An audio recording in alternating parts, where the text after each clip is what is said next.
سرکاری سطح پر میرے کریم آقا کی گستاخی کی، اور یہ اتنی بڑی گستاخی ہے کہ تاریخ اسلام میں کبھی کسی نے اس انداز سے گستاخی نہیں کی ہے۔ گستاخیاں ہو چکی ہے، کوئی ایک بندے نے، دو بندوں نے، پھر ان کو سزائیں مل چکی ہے، لیکن بطور ریاست اور بطور حکومت یہ پہلی مرتبہ ہے کہ ایک پوری ریاست نے گستاخی کی۔ اور جب یہ گستاخی ہو گئی تو حضور امیر المجاہدین تڑپ اٹھے۔ آپ نے فرمایا یہ کیسے ہو سکتا ہے؟ 57-58 اسلامی ممالک ہو، ان کی موجودگی میں ان کے پاس ایٹم بم ہو، ان کے پاس میزائلیں ہوں، ان کے پاس غور شاہین اور ابدالی ہو، ان کے پاس دنیا کے بہترین فورس ہو، پھر بھی وہ اپنے کریم آقا کی غلامی میں اس حد تک بھی نہ جائے کہ ان کو ریاستی سطح پر جواب دے۔ تو آپ نے الٹیمیٹم دیا 1 مہینے کا، جب وہ مکمل ہو گیا تو آپ نے 15 نومبر کو میدان فیض آباد میں نکلنے کا جو کال دے دیا، قوم اس پر الحمدللہ نکل آیا۔ اور جب اس قوم کے جذبات کے سامنے حکومت نے گھٹنے ٹیک دیے، اور وہ رات جو 15 نومبر کی غضب کی جو رات تھی، جو اوپر سے بارش برس رہی تھی اور سردی بھی ایک عجیب عالم، اور پھر اسی وقت جب لوگ سارے پیادل کہاں سے آئے تھے، لیکن خدا کی قسم حضور کے غلاموں نے جو مثال قائم کیا ہے، قیامت تک یہ ہماری نسلیں بھی یاد رکھے۔ جب وزیر اعظم نے حکم دیا کہ صبح تک مجھے کسی بھی حال میں، یہ ان کا آرڈر تھا کہ صبح تک مجھے کسی بھی حال میں فیض آباد خالی ہونا چاہیے، ورنہ مجھے بھی حیرانگی ہوئی کہ آپریشن سے 2 گھنٹے پہلے ہمارے ساتھ کمشنر اسلام آباد نے مذاکرات کیے، ان کے ساتھ اور بھی انتظامیہ کے لوگ تھے، جو اوپر کار تھی اس میں ہمارے ساتھ وہ بیٹھے۔ صبح 9 بجے تک ہمارا ٹائم فکس ہوا کہ صبح 9 بجے ہم امیر المجاہدین سے باتیں لے کر ہم آپ کے ساتھ آ جائیں گے، مذاکرات شروع ہو جائیں گے۔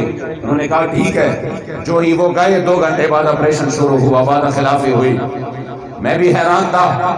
پھر مجھے بتایا گیا کہ یہ وزیر اعظم نے اعلان نے بذات خود یہ ہدایات بھیجے تھے کہ صبح تک مجھے کسی بھی صورت فیض آباد خالی ہونا چاہیے۔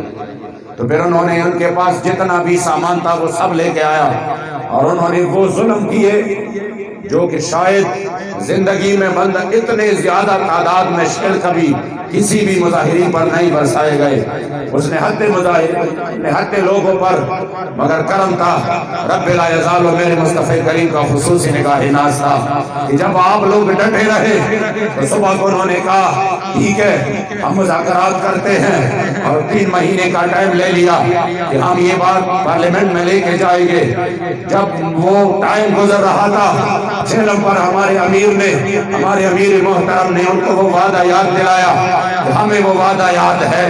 تب ان کو فکر لاحق ہوئی کہ یہ تو ان کو وعدہ یاد ہے، ہم تو بول چکے ہیں۔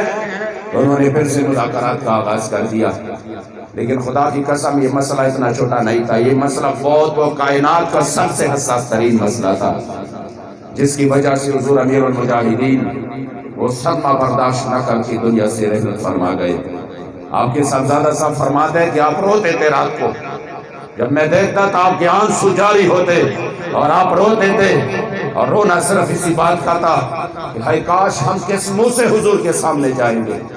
آپ فرماتے جب آپ کا یہ بخار زیادہ ہوا، کبھی اترتا کبھی دوبارہ آ جاتا، تو کہتے ہیں کہ میں نے کہا کہ بابا جی ایسے کرتے ہیں نا کہ میں طریقے سے چپکے سے انتظام کرا کے مدینہ شریف کا ٹکٹ لے کے حضور کے سامنے آپ اپنے حال دل سنائیں، ادھر چلتے ہیں۔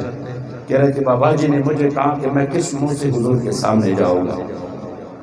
اتنی بڑی گستاخی ہو گئی ہے اور ابھی تک کسی نے جواب نہیں دیا، تو ہم کس منہ سے حضور کے سامنے جائیں؟ اور پھر اسی صدمے کو برداشت نہ کر کے، ورنہ بابا جی جیسا صحت مند اسی صدمے سے آپ اس دنیا سے رحلت فرما چکے ہیں۔ آپ یقین کریں سوچ بھی نہیں سکتے کہ اتنے بڑے مسئلے میں مسلمانوں کی خاموشی کتنی معنی خیز خاموشی ہے۔ بندہ حیران رہ جاتا ہے۔ وزیر اعظم کے اپنے اوپر بات آتا ہے تو 2 دن میں اجلاس بلا کے اعتماد کا ووٹ کرا کے کچھ مصنوعی عزت افزائی کر کے فارغ ہوتے ہیں، لیکن میرے کریم آقا کے عزت و ناموس کا مسئلہ ہو، 3 مہینے گزرنے کے حق تو ہے وہی ٹال پٹول، وہی ادھر ادھر۔ اس لیے ہم نے کھل کر بتانا ہے کہ ہم بھوکے رہ سکتے ہیں، ہم بغیر روک کے رہ سکتے ہیں، ہم بغیر بجلی کے رہ سکتے ہیں، ہمارا گزارا کے بغیر ہو سکتا ہے